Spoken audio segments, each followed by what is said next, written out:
Hi hello. ಏನು ಮಾಡ್ತಿದ್ದಾರೆ ಇವರು ಅಂದ್ಕೊಂಡ್ರಾ? ಇವತ್ತು ನಾವು ಅನ್ವಿತಾ ಪಿ ಜಿಯಲ್ಲಿ ಸಾಂಬಾರ್ ಮಸಾಲ ಹೇಗೆ ಮಾಡೋದಂತ ಹೇಳಿ ನಿಮಗೆ ತೋರಿಸ್ಕೊಡ್ತಾ ಇದ್ದೀವಿ. ಹೇಗೆ ಅಂದರೆ ಎಷ್ಟು ಸುಲಭವಾಗಿ ಮನೆಯಲ್ಲೇ ನಾವು ಎಲ್ಲ ಒರಿಜಿನಲ್ ಮಸಾಲ ಪೌಡ್ರಿಗೆ ಬೇಕಾಗುವಂತಹ ಎಲ್ಲ ಮಸಾಲ ಐಟಮ್ಗಳನ್ನು ತಂದು ಮನೆಯಲ್ಲಿ ನಾವು ಹೇಗೆ ಸಾಂಬಾರ್ ಮಸಾಲ ಪೌಡ್ರ್ ಮಾಡೋದಂತ ಹೇಳಿ ಇವತ್ತು ನಾವು ಇದನ್ನು ಪ್ರತಿ ಸಾರಿ ಅಂದರೆ ಯಾವಾಗಲೂ ನಾವು ಮನೆಯಲ್ಲಿ ಸಾಂಬಾರ್ ಮಸಾಲನೇ ರೆಡಿ ಮಾಡೋದು, ಶಾಪಿಂದ ತಂದು ಯೂಸ್ ಮಾಡೋದಿಲ್ಲ. ಬಟ್ ಏನೋ ಒಮ್ಮೆ ಹೇಳ್ಕೋಬೇಕು ಅಂತ ಅನಿಸಿತ್ತು ನಿಮ್ಮ ಕಡೆ ಎಲ್ಲ, ಅದಕ್ಕೆ ಇದನ್ನು ವಿಡಿಯೋ ಮಾಡ್ತಿದ್ದೀನಿ. ಎಷ್ಟು ಸುಲಭವಾಗಿ ಇದನ್ನು ಮಾಡ್ಬೋದು ಅಂತ ಹೇಳಿದರೆ ಮತ್ತು ಎಷ್ಟು ಆರೋಗ್ಯಕರವಾಗಿ ಇದು ಮಸಾಲ ಪೌಡ್ರ್ ಆಗುತ್ತೆ ಅಂತ ಹೇಳಿದ್ರೆ, ನಾವು ಈ ದಿನಮಾನಗಳಲ್ಲಿ ಎಲ್ಲ ರೆಡಿಮೇಡ್ ಫುಡ್ಡನ್ನು ಬಳಸಿ ಇವತ್ತಿನ ದಿನ ನಾವು ನಮ್ಮ ಆರೋಗ್ಯನ ಹದಗೆಡಿಸ್ಕೊಳ್ತಾ ಇದ್ದೀವಿ. ನಮಗೆ ಗೊತ್ತಿರುತ್ತೆ, ನಮ್ಮ ಮನೆಯಲ್ಲೇ ಇರುತ್ತೆ, ಎಲ್ಲ ಐಟಮ್ಗಳು ನಮ್ಮ ಮನೇಲಿ ಸಿಗುವಂಥದ್ದೇ, ಮಾರ್ಕೆಟಲ್ಲಿ ತರುವಂಥದ್ದೇ, ನಮಗೆ ಕಣ್ಣಿಗೆ ಕಾಣುವಂಥದ್ದೇ, ಅದ್ರ ಬಗ್ಗೆ ನಮಗೆಲ್ರಿಗೂ ಮಾಹಿತಿ ಇದೆ.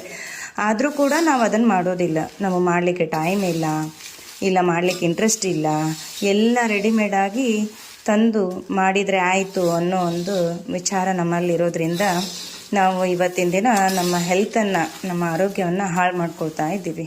ಅದಕ್ಕೋಸ್ಕರ ಒಮ್ಮೆ ಇದನ್ನು ಈಸಿ ಮೆಥಡಲ್ಲಿ ಮಾಡುವಂಥದ್ದನ್ನು ನಾನು ನಿಮ್ಗೆ ತೋರಿಸ್ಬೇಕು ಅಂತೇಳಿ ಇದು ನಾವು ರೆಡಿ ಪೊಸಿಷನಲ್ಲಿ ತೋರಿಸ್ತಿದ್ದೀವಿ.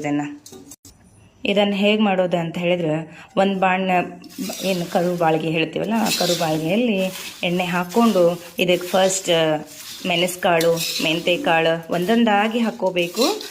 ಸಣ್ಣ ಫ್ಲೇಮಲ್ಲಿ ಗ್ಯಾಸನ್ನು ಇಟ್ಕೋಬೇಕಾಗತ್ತೆ. ಇದು ಹೊತ್ತಬಾರ್ದು, ಸೀದ್ ಹೋಗಬಾರ್ದು. ಆ ರೀತಿಯಾಗಿ ನಾವು ಇದನ್ನು ರೆಡಿ ಮಾಡಬೇಕಾಗತ್ತೆ. ಮೆಥಡ್ಸ್ ಮೊದಲಲ್ಲಿ ಎಣ್ಣೆ ಕಾಯಿಸ್ಲಿಕ್ಕಿಟ್ಟು ಇದರಲ್ಲಿ ಫಸ್ಟು ಮೆಣಸುಕಾಳು, ಮೆಂತೆಕಾಳು ಒಂದೊಂದಾಗಿ ಹಾಕಿ, ಕಡಲೆಬೇಳೆ ಹಾಕಿ ಸಣ್ಣ ಫ್ಲೇಮಲ್ಲಿ ಇಟ್ಕೊಂಡು ನಾವು ಇದನ್ನು ಹುರಿಬೇಕಾಗತ್ತೆ. ಇದಕ್ಕೆ ಚಕ್ಕೆ, ಜಾಜಿಕಾಯಿ, ಕಡಲೆಬೇಳೆ, ಹವೀಜ, ಸ್ವಲ್ಪ ಬ್ಯಾಡಿಗೆ ಮೆಣಸಿನ್ಕಾಯಿ, ಖಾರ ಇರುವಂಥ ಮೆಣಸಿನ್ಕಾಯಿನ ಸ್ವಲ್ಪ ಹಾಕ್ಕೋಬೇಕಾಗತ್ತೆ. ಇದಕ್ಕೆ ಅರಿಶಿಣದ ಕೊಂಬು ಇಲ್ಲ ಅಂತ ಹೇಳಿದರೆ ಅರಿಶಿನ ಪೌಡ್ರನ್ನು ಲಾಸ್ಟಲ್ಲಿ ಹಾಕ್ಕೋಬೇಕಾಗತ್ತೆ.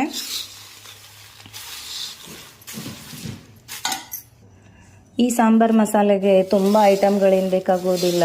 ಮೆಣಸುಕಾಳಿದ್ರೆ ಆಯಿತು, ವಾಪಸ್ ಕಡಲೆಬೇಳೆ, ಆಮೇಲೆ ಹವೀಜ, ಜೀರಿಗೆ, ಚಕ್ಕೆ, ಜಾಜ್ಕಾಯಿ, ಮೆಣಸಿನ್ಕಾಯಿ, ಕಸಕಸಿ ಮತ್ತು ಕರಿಬೇವನ್ನು ಎಲ್ಲ ಎಣ್ಣೆ ಹಾಕ್ಕೊಂಡು ಇದರಲ್ಲಿ ಹದವಾಗಿ ನೀಟಾಗಿ ಇದು ಸೀದ್ ಹೋಗದೆ